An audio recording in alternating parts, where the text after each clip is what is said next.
Sample paper. Question number 1 हमारे पास है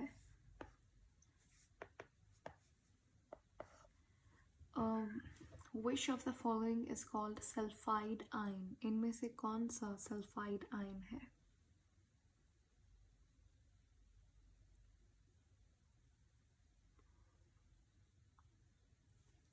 देखिए बी, ये वाला है ना बी। ओके अच्छा, तो यहाँ पे हमारे पास देखें, सबसे पहले तो आयन किसे कहते हैं? आयन कहते हैं किसी भी चार्ज्ड पार्टिकल को, ठीक है।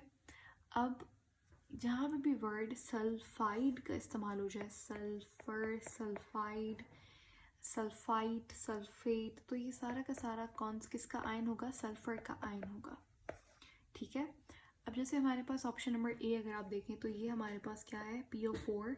ये जो आप देख रहे हैं ऊपर, ये जो आपको दिख रहा है, ये वाला दिस, ये जो एक्सपोनेंट है ना, ये सारे के सारे आयन्स ऑफ कोर्स। ये इनका चार्ज यहाँ पे शो किया हुआ है। ये जो आप देख रहे हैं ऊपर -3, इसका मतलब यह है इसका ऑक्सीडेशन नंबर जो है ना इस पूरे आयन का, वो -3 है, यानी कि 3 इलेक्ट्रॉन इसने लिए हैं, ठीक है। -2 यानी कि 2 इलेक्ट्रॉन इसने गेन किए हैं, तभी इसके ऊपर नेगेटिव चार्ज आया है। जब आप इलेक्ट्रॉन को गेन करते हैं तो चार्ज कैसा होता है? Negative charge. और इलेक्ट्रॉन को जब आप लूज करते हैं तो कैसा चार्ज होता है? पॉजिटिव चार्ज होता है। तो जो नेगेटिव चार्ज वाला होता है उसे आप कहते हैं एनाइन। जो नेगेटिव आयन होता है उसे एनाइन कहते हैं। जो पॉजिटिव चार्ज होता है उसे आप कैटाइन कहते हैं। तो ऑप्शन नंबर ए में हमारे पास ये जो PO4 है, ये हमारे पास है phosphate ion. Option number B यानी कि ClO, ये है हाइपोक्लोरेट आयन, ठीक है। S के ऊपर जब -2 चार्ज होता है तो ये हमारे पास है सल्फाइड आयन।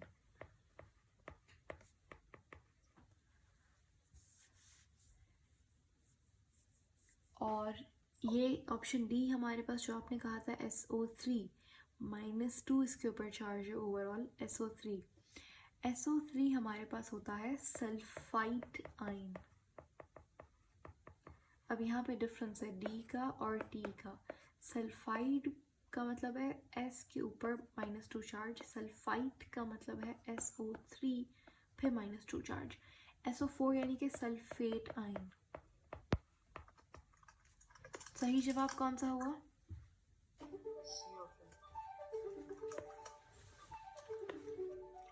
फिर हमारे पास question number 2। A watery solution is called acid if the concentration of H positive ions is what? अगर हमारे पास एक solution है, watery solution, उसमें पानी होगा प्रॉब्ली, वो एक एसिड कहलाएगा। एक सोल्यूशन एक एसिड कहलाएगा अगर उसकी कंसंट्रेशन जो है H पॉजिटिव आयंस की वो क्या होगी।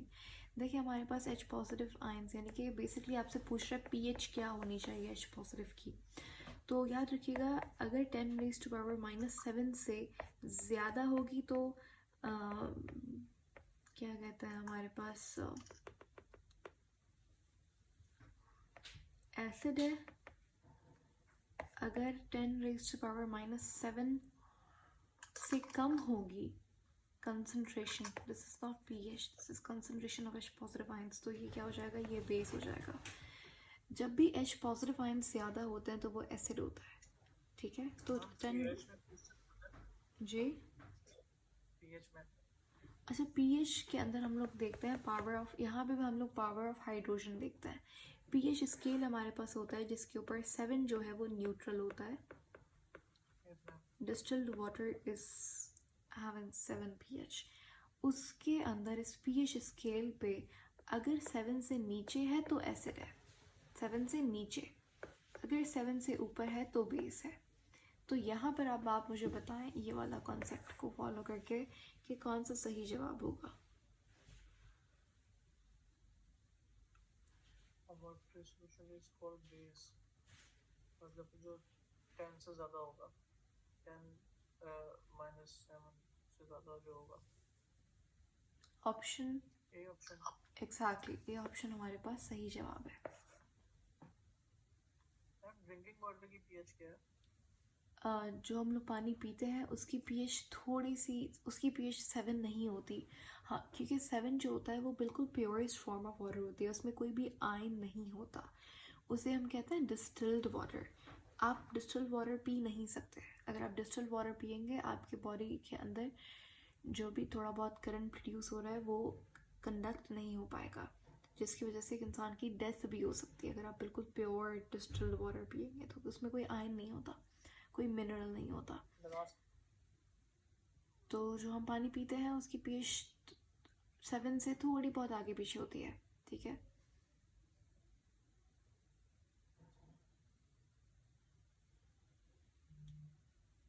Okay, clear. Yes ma'am. फिर हमारे पास है क्वेश्चन नंबर 2, क्वेश्चन नंबर 3। ठीक है, द सॉल्युबिलिटी ऑफ NaI, यानी कि क्या बना?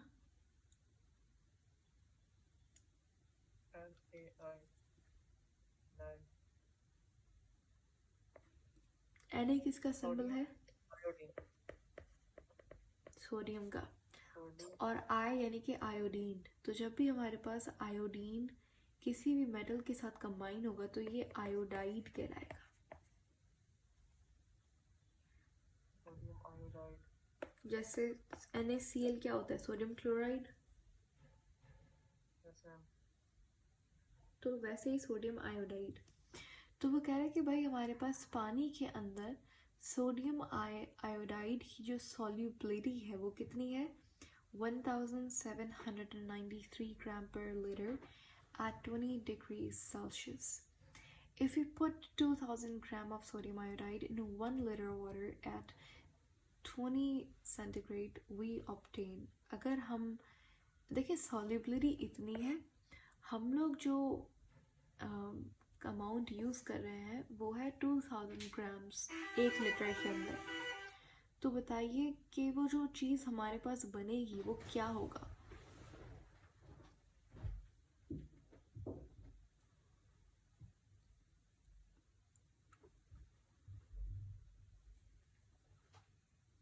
अच्छा, यहाँ पे आपको पता होना चाहिए कि सोल्यूशन किसे कहते हैं। सोल्यूशन हमारे पास मिक्सचर होता है। जब आप किसी भी सॉल्वेंट के अंदर सॉल्यूट को डालते हैं तो जो चीज़ आपको मिलती है वो सोल्यूशन होता है। सॉल्वेंट यानी कि फॉर एग्जांपल पानी एक यूनिवर्सल सॉल्वेंट है। जो चीज़ ज़्यादा क्वांटिटी में होती है वो सॉल्वेंट होती है, और उसके अंदर पानी के अंदर में थोड़ा बहुत 2 पिंचेस नमक ऐड कर दे हम लोग, तो जो NaCl होगा वो क्या होगा? वो सॉल्यूट होगा। जो कम क्वांटिटी में वो सॉल्यूट, जो ज़्यादा क्वांटिटी में है वो क्या है? वो सॉल्वेंट है आपके पास। तो जो चीज़ आपको मिलेगी वो सोल्यूशन होगा। अब सोल्यूशन हमारे पास 3 तरीके का होता है। एक होता है सैचुरेटेड सोल्यूशन। सैचुरेटेड सोल्यूशन का मतलब क्या है कि हमने पानी लिया, उसके अंदर NaCl को डिज़ोल्व किया। हमने इतना NaCl लिया कि जितनी कैपेसिटी थी ना पानी के अंदर NaCl को अपने अंदर डिज़ोल्व करने की वो मुकम्मल हो गई। अब अगर मैं इस सैचुरेटेड सोल्यूशन के अंदर थोड़ा और NaCl ऐड करूँगी तो वो डिज़ोल्व नहीं होगा, क्योंकि हमने मैक्सिमम सॉल्यूट डिज़ोल्व कर लिया है ऑलरेडी पानी के अंदर। तो ये सैचुरेटेड सोल्यूशन है। हम कहते हैं ना कोई भी चीज़, कोई किसी भी चीज़ का सैचुरेट हो जाना क्या होता है? किसी भी चीज़ का सैचुरेट हो जाना क्या होता है कि जब आप किसी चीज़ को मैक्सिमम कैपेसिटी तक ले जाते हैं उसकी, तो वो सैचुरेटेड होता है। एक होता है अनसैचुरेटेड सोल्यूशन। अनसैचुरेटेड क्या होता है कि जब हमारे पास पानी के अंदर मैंने NaCl थोड़ा सा ऐड किया तो वो अनसैचुरेटेड सोल्यूशन बन गया। यानी कि अगर मैं इसके अंदर थोड़ा और NaCl ऐड करूँगी, सॉल्ट ऐड करूँगी, तो वो डिज़ोल्व हो जाएगा। ठीक है। एक होता है सुपर सैचुरेटेड सोल्यूशन, यानी कि अगर तो मैं सैचुरेटेड सोल्यूशन के अंदर NaCl ऐड करूं और उसे फॉर एग्जांपल किसी भी तरीके से उसे डिज़ोल्व करवाऊं जानबूझ के, तो वो कहलाएगा सुपर सैचुरेटेड। यानी कि सैचुरेटेड तो था, अब मैंने और सॉल्यूट ऐड किया, फॉर एग्जांपल मैंने उसे हीट दे दी, मैंने उसे स्टोव के ऊपर रखा उस पानी को, और उसकी जानबूझ के उसकी जो डिज़ोल्विंग पावर थी, जो कैपेसिटी थी कि पानी की NaCl को अपने अंदर डिज़ोल्व करने की, वो बढ़ा दी। तो सैचुरेटेड सोल्यूशन को उसके अंदर अगर हम और सॉल्यूट डिज़ोल्व करवाएंगे किसी और एक्सटर्नल मेथड को यूज़ करके, तो वो हमारे पास जो बनेगा वो सुपर सैचुरेटेड सोल्यूशन होगा। Is that clear? Yes, ma'am. पक्का? तो ये हमारे पास सॉल्यूशंस होते हैं अनसैचुरेटेड, सुपर सैचुरेटेड और सैचुरेटेड सॉल्यूशन। अब यहाँ पे अगर आप देखें तो उसकी जो डिज़ोल्विंग पावर थी वो कितनी थी? वो इतनी थी। उसने डिज़ोल्व करवाया 2000 ग्राम्स सोडियम आयोडाइड। अब देखिए यहाँ पे जब हम लोग सुपर सैचुरेटेड सॉल्यूशन बनाते हैं तो अब जनरली क्या होता है, आप टेम्परेचर को बढ़ाते हैं ताकि उसकी जो कैपेसिटी है सॉल्वेंट की वो बढ़ जाए। अब यहाँ पे इन्होंने टेम्परेचर को नहीं बढ़ाया, तो डेफिनेटली ये हमारे पास कौन सा सोल्यूशन होगा कि जितनी मैक्सिमम कैपेसिटी थी वो फिल हो गई है, तो ये क्या होगा? ये सैचुरेटेड सोल्यूशन होगा। ठीक है, Yes, ma'am. नेक्स्ट क्वेश्चन पे चले।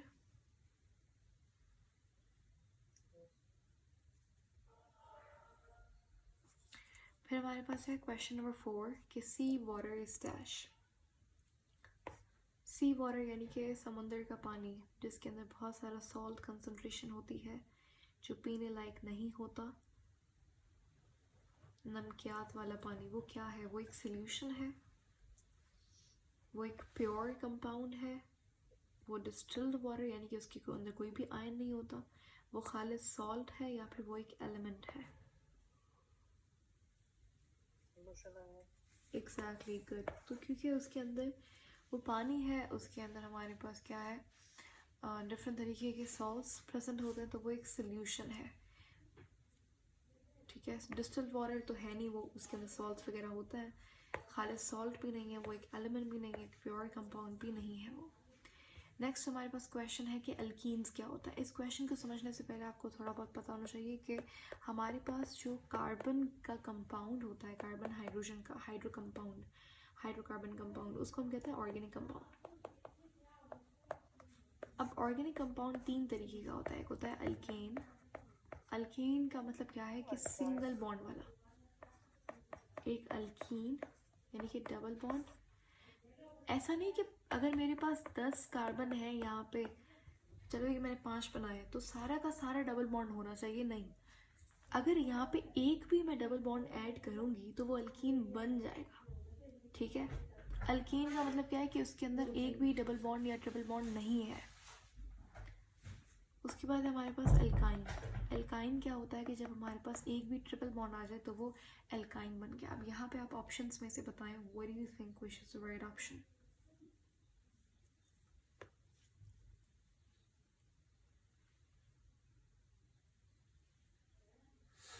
A option. ए ऑप्शन है, ध्यान से देखें।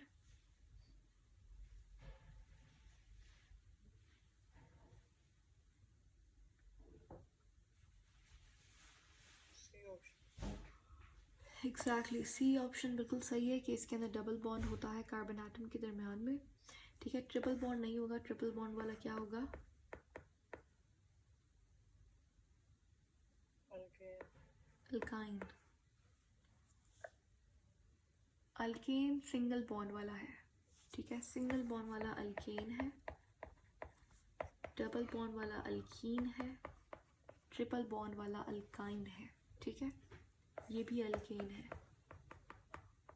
और मल्टीपल बॉन्ड का मतलब ये है कि बहुत सारे बॉन्ड्स होंगे, तो ये प्रॉपर ऑप्शन नहीं है हमारे पास। ऑप्शन सी बिल्कुल सही है।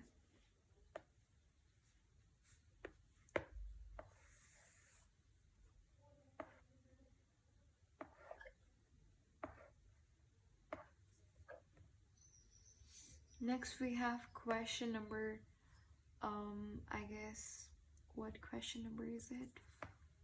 5th। चले, क्वेश्चन नंबर 6 है हमारे पास। बताइए कि आर्सेनिक का सिंबल कौन सा होता है। आर्सेनिक हमारे पास कौन से ग्रुप का एलिमेंट है?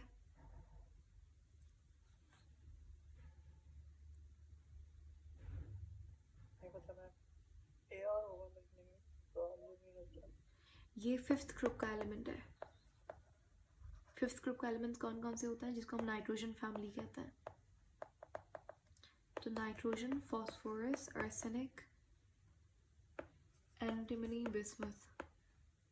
बिस्मथ का मुझे याद है हमने लास्ट कुछ टोल के पेपर के अंदर बिस्मथ का सिंबल किया था, Bi होता है इसका। आर्सेनिक का क्या होगा,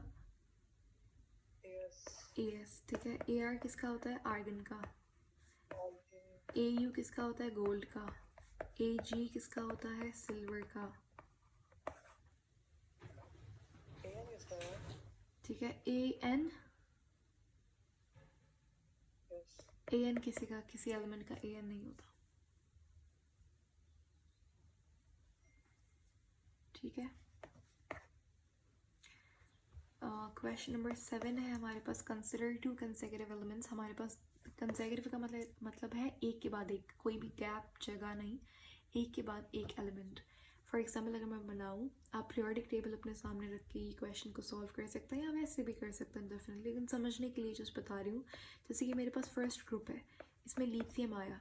सेकेंड ग्रुप में पहला कौन सा होता है एलिमेंट,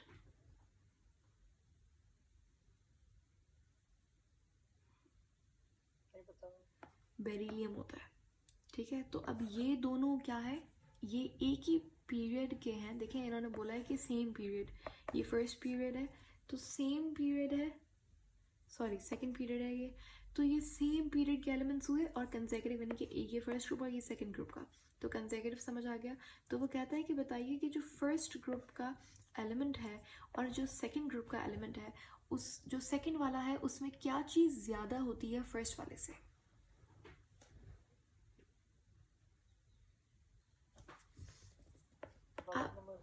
आप कोई भी यहाँ पे ऑप्शंस को देख के बताएं। लिथियम का फॉर एग्जांपल एटॉमिक नंबर क्या होता है, 3, 7 एटॉमिक मास होता है। बेरिलियम का क्या होता है, 4, 9।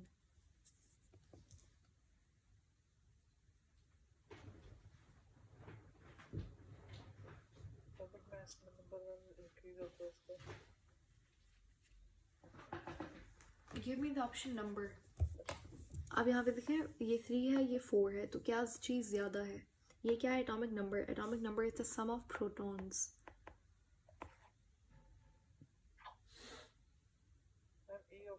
ए ऑप्शन। अब ये चीज़ आप एक पॉइंट भूल रहे हैं जो मैंने बताया था आपको लास्ट वाले लेक्चर्स में, कि नंबर ऑफ प्रोटॉन्स बराबर होते हैं नंबर ऑफ इलेक्ट्रॉन्स के।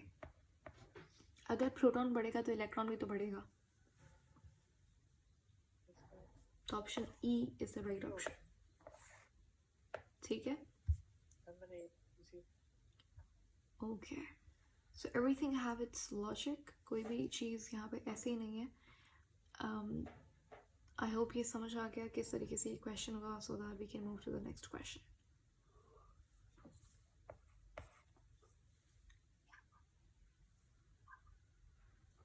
चलें क्वेश्चन नंबर 8 पे चलते हैं।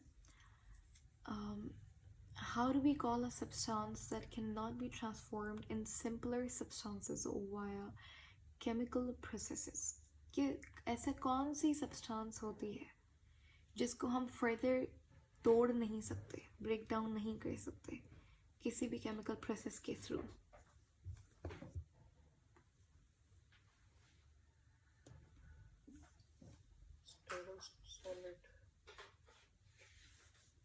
कौन सा, C option. Stable solid. Solid में तो कोई भी चीज़ आ सकती है। फॉर एग्जांपल अगर मैं ले लूँ कोई भी NaCl तो खैर क्रिस्टल है, लेकिन वो सॉलिड भी है। वैसे तो आप सॉलिड ले लें, बुक ले लें, तो क्या आप बुक को उसके सिंपलर पीस इसके अंदर नहीं ब्रेक डाउन कर सकते? कर सकता है बिल्कुल। कंपाउंड को भी कर सकता है। जैसे मैं H2SO4 ले लूँ तो कंपाउंड को तोड़ सकता है हम उसके एलिमेंट्स के अंदर।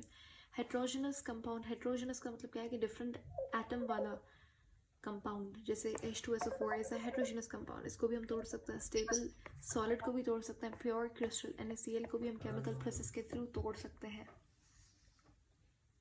सबसे जो चीज़ छोटी होती है ना पीरियोडिक टेबल के अंदर, वो एलिमेंट होता है, इसको आप तोड़ नहीं सकते फर्दर। ठीक है, अगर आप फॉर एग्जांपल सोडियम लें तो क्या आप सोडियम के एलिमेंट किससे बना हुआ है? एलिमेंट बना हुआ है सेम टाइप ऑफ एटम से। अगर आप सोडियम को तोड़ेंगे, आप क्या आप सोडियम को तोड़ सकते हैं? सोडियम को तोड़ेंगे तो सोडियम ही मिलेगा आपको, कोई चीज नई चीज़ नहीं मिलेगी। ठीक है, then we have question number 9 in the semi reaction. ये हमारे पास एक रिएक्शन लिखा हुआ है, वो कह रहा है कि बताइए यहाँ पर एल्यूमिनियम या फिर एल्यूमिनियम क्या हो रहा है। अब देखिए हमारे पास एक चीज़ याद रखिएगा, दो तरीके का रिएक्शन होता है।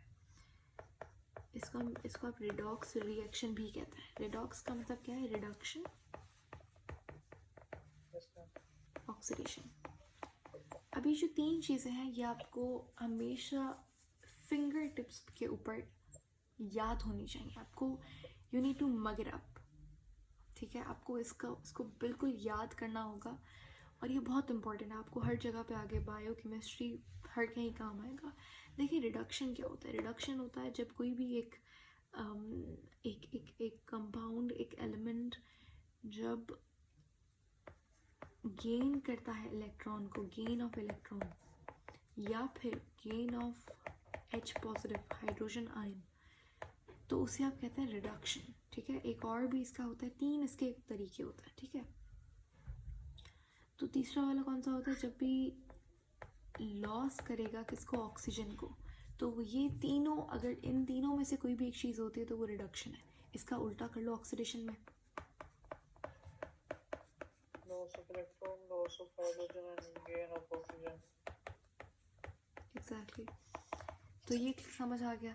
अब यहाँ पे आपने एक और ये तो हम लोग पढ़ते हैं, ठीक है, सब लोग पढ़ाते हैं। एक एडिशनल पॉइंट याद रखना है कि जब भी हमारे पास, देखिए जितना नंबर ऑफ इलेक्ट्रॉन एक एलिमेंट लूज या गेन करता है दूसरे एलिमेंट से, वो जो बेसिकली नंबर ऑफ इलेक्ट्रॉन्स होते हैं जो कि रिएक्शन के अंदर पार्टिसिपेट कर रहे होते हैं, उसे आप कहते हैं, उस नंबर ऑफ इलेक्ट्रॉन्स को आप कहते हैं ऑक्सीडेशन नंबर। जैसे आप देखते हैं ना, जैसे एल्यूमिनियम के ऊपर +3 का चार्ज, तो ये इसका ऑक्सीडेशन नंबर है कि इतने इलेक्ट्रॉन्स ने पार्टिसिपेट किया रिएक्शन में। +3 यानी कि ये क्या है? कैटाइन या एनाइन?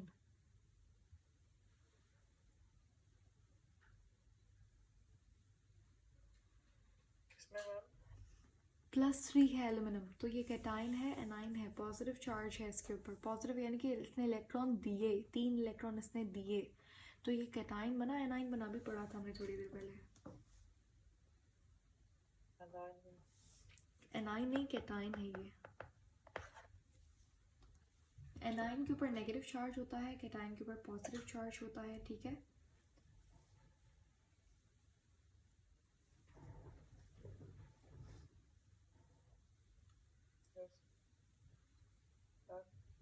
ये थोड़ा सा कंफ्यूजिंग है, बट देखिए आप कैट से याद कर लें, पॉजिटिव।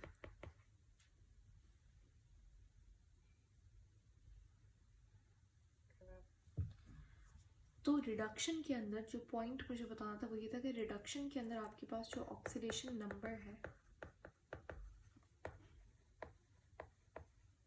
वो डिक्रीज होगा। यहाँ पर ऑक्सीडेशन नंबर क्या होगा? इंक्रीज होगा। अगर मैं कहती हूँ कि हमारे पास एल्यूमिनियम जो है वो +3 से एल्यूमिनियम बन गया, यानी कि यहाँ पे चार्ज 0 है, 0 होता है तो हम कुछ भी नहीं लिखते, तो ये Al बन गया, तो यहाँ पे ऑक्सीडेशन नंबर कम हुआ, ज़्यादा हुआ?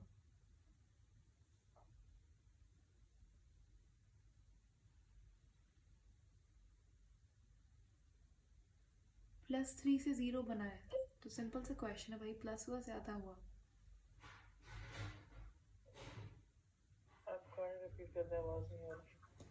मैं कह रही हूँ अगर मेरे पास एल्यूमिनियम +3 है, अगर वो एल्यूमिनियम बन जाता है किसी भी तरीके से, तो ये आप देख सकते हैं कि जो यहाँ पे मैंने कुछ नहीं लिखा, जब कुछ नहीं लिखा हुआ होता है इसका मतलब ये उसके वो न्यूट्रल है, उसके ऊपर 0 चार्ज है।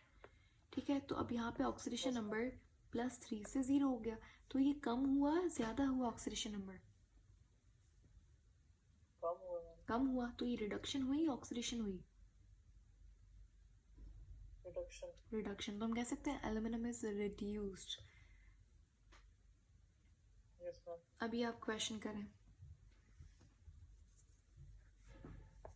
ये है एल्यूमिनियम 3 पॉजिटिव, यानी कि 3 इलेक्ट्रॉन्स इसने Zero. दिए थे, फिर इसने गेन कर लिए 3 इलेक्ट्रॉन्स, यानी कि न्यूट्रल हो गया, जीरो चार्ज हो गया। तो यहाँ पे ये क्या हुआ है बताइए, आप कौन सा option? It undergoes reduction. E option. Exactly. So I hope ये कॉन्सेप्ट बहुत आपका क्लियर होना चाहिए, इसको रिपीट करना है, इसको याद करना है इनको, it's very important.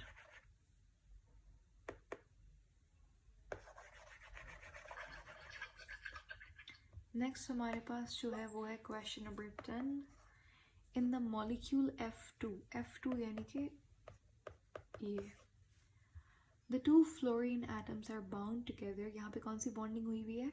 Covalent bonding हुई हुई है, और दोनों की इलेक्ट्रोनेगेटिविटी क्या है? सेम है। फ्लोरीन की इलेक्ट्रोनेगेटिविटी सबसे ज़्यादा होती है 4, इसकी 4, तो इलेक्ट्रोनेगेटिविटी डिफरेंस कितना आया मेरे पास?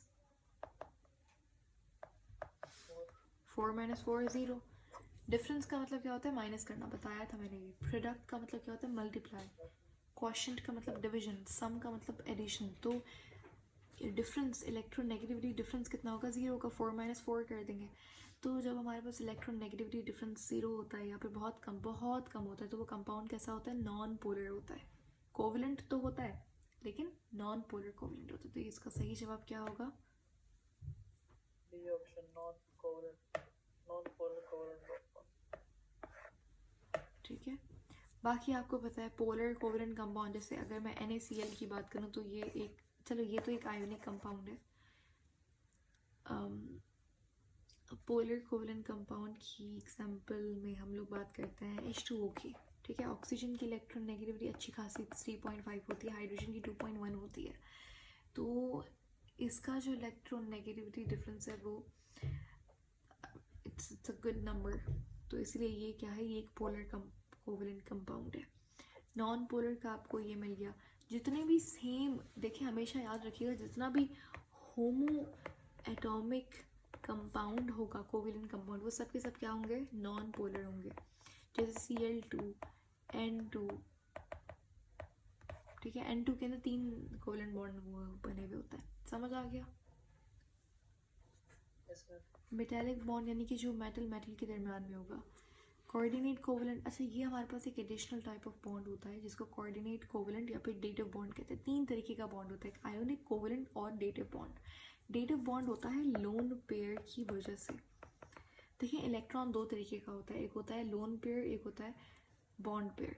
जो इलेक्ट्रॉन पार्टिसिपेट कर रहे हैं होते हैं रिएक्शन में, वो होते हैं बॉन्ड पेयर। जैसे फॉर एग्जाम्पल मैं H2O का स्ट्रक्चर यहाँ पे बनाऊँ,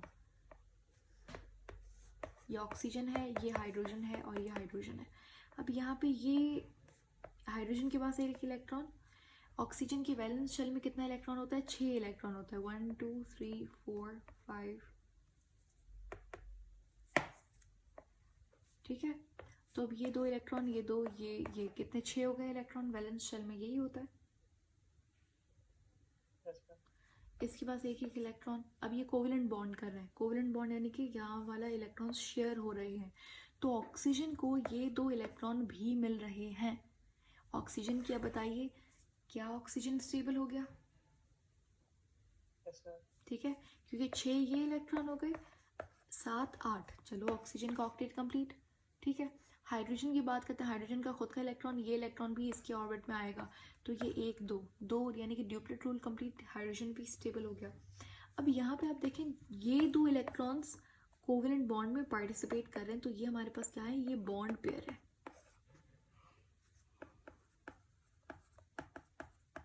ठीक है। वो इलेक्ट्रॉन जो कि बॉन्ड बना रहे हैं वो है बॉन्ड पेयर। जो इलेक्ट्रॉन जो है इस तरीके से फारिग बैठे हुए हैं, पेयर की फॉर्म में होने चाहिए, इनको हम कहते हैं क्या? Lone pair. समझ आ गया? Yes, ma'am. तो जब लोन पेयर बॉन्ड बनाते हैं, बॉन्ड बनाने का मकसद ये नहीं कि अच्छा वो बॉन्ड बनाएंगे, अगर ये बॉन्ड बना रहे तो ये तो बॉन्ड पेयर हो जाएगा, ऐसा नहीं है। देखें लोन पेयर का मतलब क्या है कि भाई कोवेलेंट बॉन्ड बनाने के बाद, कोऑर्डिनेट कोवेलेंट बॉन्ड कब बनता है? After covalent bond. Very important point. तो जब कोवेलेंट बॉन्ड बन जाएगा, बॉन्ड पेयर बन गए, लोन पेयर रह गए, तो लोन पेयर जब किसी और को दे देगा ऑक्सीजन, फॉर एग्जाम्पल यहाँ पे हाइड्रोजन आया, ये हाइड्रोजन बेचारा प्लस था। प्लस का मतलब क्या कि इसके पास इलेक्ट्रॉन कितने हैं, 0। हाइड्रोजन के पास इलेक्ट्रॉन कितना होता है, 1 इलेक्ट्रॉन होता है। प्लस चार्ज यानी कि 1 इलेक्ट्रॉन भी इसने दे दिया। कितने इलेक्ट्रॉन बचे, 0 इलेक्ट्रॉन बचे इसके पास। Yes, अगर तो ये ऑक्सीजन अपना एक लोन पेयर इसको दे देता है तो यहाँ पर हमारे पास ये जो बॉन्ड बनेगा, the transfer of lone pair, ये कहलाएगा कोऑर्डिनेट बॉन्ड या फिर डेटिव बॉन्ड। इसका पूरा नाम है कोऑर्डिनेट कोवेलेंट बॉन्ड, क्योंकि ये कोवेलेंट बॉन्ड के बाद बनता है।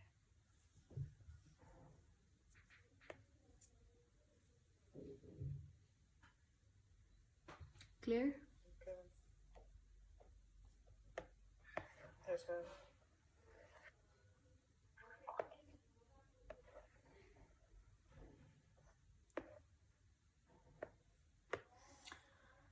फिर है हमारे पास question number 11। Consider the ion ClO4। ये है हमारे पास, ऊपर हमने कौन सा आयन पढ़ा था, ClO3 था, कौन सा था,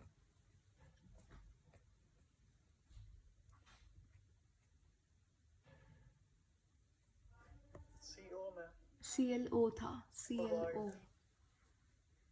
ये रहा ClO, ठीक है, हाइपोक्लोराइड आयन था। खैर ये वाला कौन सा है, ClO4 है, राइट। हाँ, तो इसमें आपको बताना है कि ऑक्सीडेशन नंबर ऑफ क्लोरीन कौन सा है।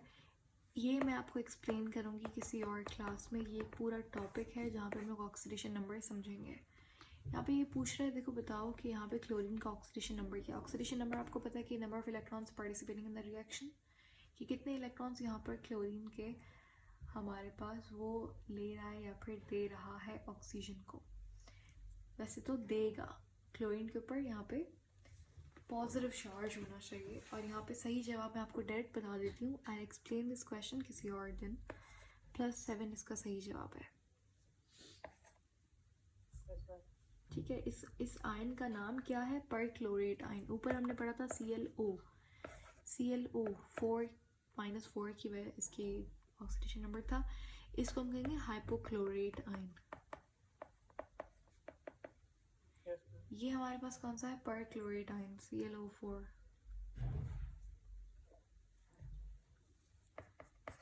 Next we have question number 12, the condense formula. ये हमारे पास क्या है, एक इन्होंने कंडेंस फार्मूला दे दिया। अब मैं इसको खोल कर बना दूँ। कंडेंस का मतलब क्या है, ये बंद हुआ हुआ है, CH3, ये Cl2। अब ये देखें, ये नाइट्रोजन है, नाइट्रोजन बना दिया। ये क्या है, CH3 है, लेकिन ब्रैकेट के बाहर क्या लगा हुआ है,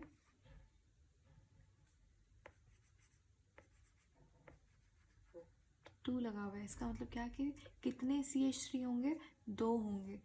और ये दोनों जो भी ब्रैकेट के साथ चीज़ होगी उसके साथ डायरेक्टली अटैच्ड होंगे। तो नाइट्रोजन के साथ यहाँ पे CH3 आ गया, यहाँ पे CH3 आ गया। ये इसके अंदर कार्बन है, इसके अंदर हाइड्रोजन है, तो क्या ये एक ऑर्गेनिक कंपाउंड हुआ।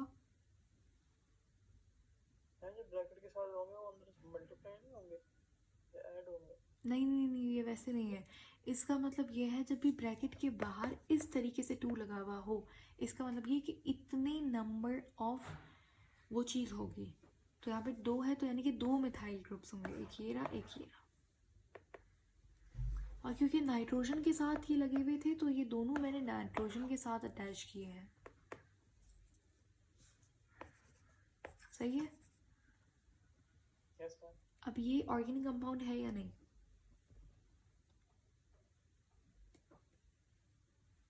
और है, ठीक है। क्योंकि इसके अंदर कार्बन है, इसमें हाइड्रोजन है, तो ये ऑर्गेनिक कंपाउंड क्यों नहीं हुआ, ठीक है। तो यहाँ पर हमारे पास याद रखिएगा, ये जो है ये अमाइन कहलाता है। जब भी नाइट्रोजन जो है वो कार्बन हाइड्रोजन के साथ होता है तो वो अमाइन कहलाता है। ये हमारे पास एक अमाइन बना है। तो अमाइन के टाइप्स होते हैं, प्राइमरी अमाइन होता है, सेकेंडरी अमाइन होता है, टर्शियरी अमाइन होता है। जब भी नाइट्रोजन के साथ एक मिथाइल ग्रुप होगा, एक एल्काइल ग्रुप होगा, तो वो प्राइमरी अमाइन है। अगर डायरेक्टली अटैच हुआ होगा, यहाँ पर कितने हैं,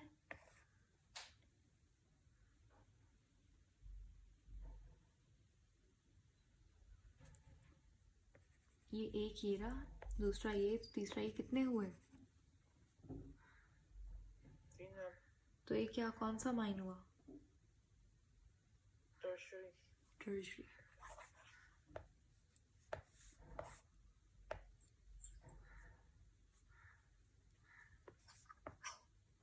क्वेश्चन नंबर 13 एंड 9, ये वही क्वेश्चन आ गया, ये आप खुद सॉल्व करेंगे, मुझे बताएं क्या सही जवाब होगा कि भाई अनाइन क्या होता है।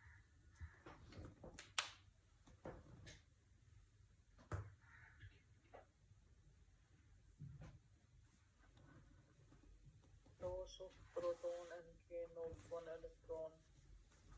Option number D. Lost 1 proton and gain 1 electron. देखें, कभी भी एक एलिमेंट प्रोटॉन को ना लॉस करेगा ना गेन करेगा, हमेशा इलेक्ट्रॉन का गेम होता है। मैंने कभी ये बताया आपको कि बॉन्ड प्रोटॉन की वजह से बना, कभी ऐसा हो ही नहीं सकता। प्रोटॉन न्यूक्लियस के अंदर होता है, प्रोटॉन तो बाहर जाएगा ही नहीं। अगर प्रोटॉन बाहर जाएगा तो फिर अलग ही चीज़ है, उसे रेडियो एक्टिविटी कहेंगे। D option. सी। D ma'am, D second option. Again neutron की बात हो रही है भाई, प्रोटॉन न्यूट्रॉन का कोई रिएक्शन में काम नहीं होगा, केमिकल रिएक्शन में ये दोनों पार्टिसिपेट नहीं करते, ये न्यूक्लियस के अंदर होते हैं, ये क्यों गेन या लॉस होंगे? Positively charged. I just told you, अभी थोड़ी देर पहले आई टोल्ड यू कि कैट आयन, कैट से याद करेंगे पॉजिटिव, तो एनाइन क्या हो गया? नेगेटिव। नेगेटिव।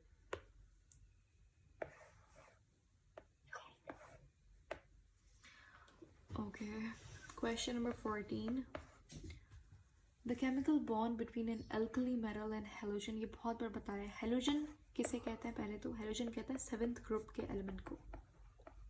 7th ग्रुप के एलिमेंट्स बताइए कौन कौन से होते हैं?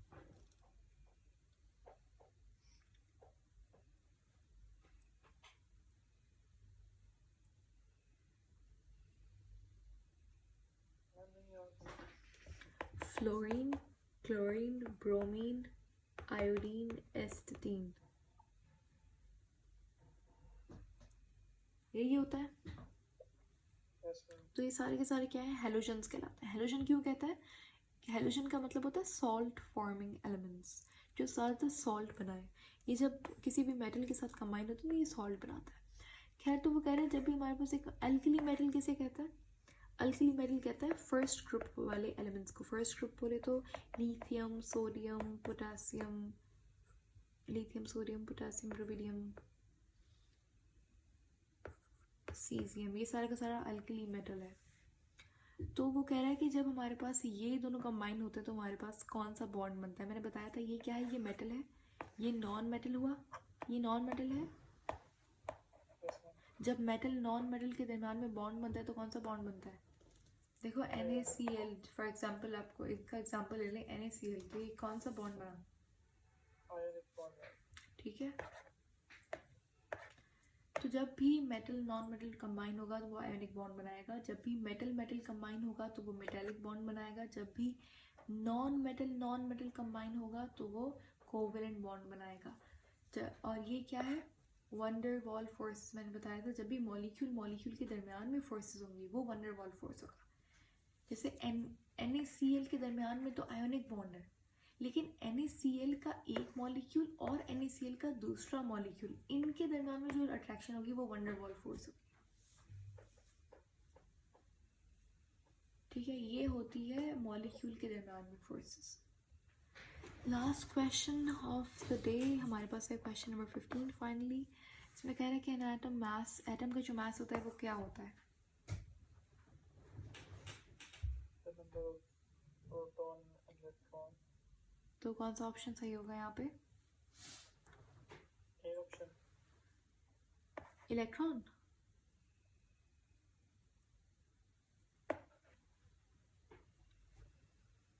D option.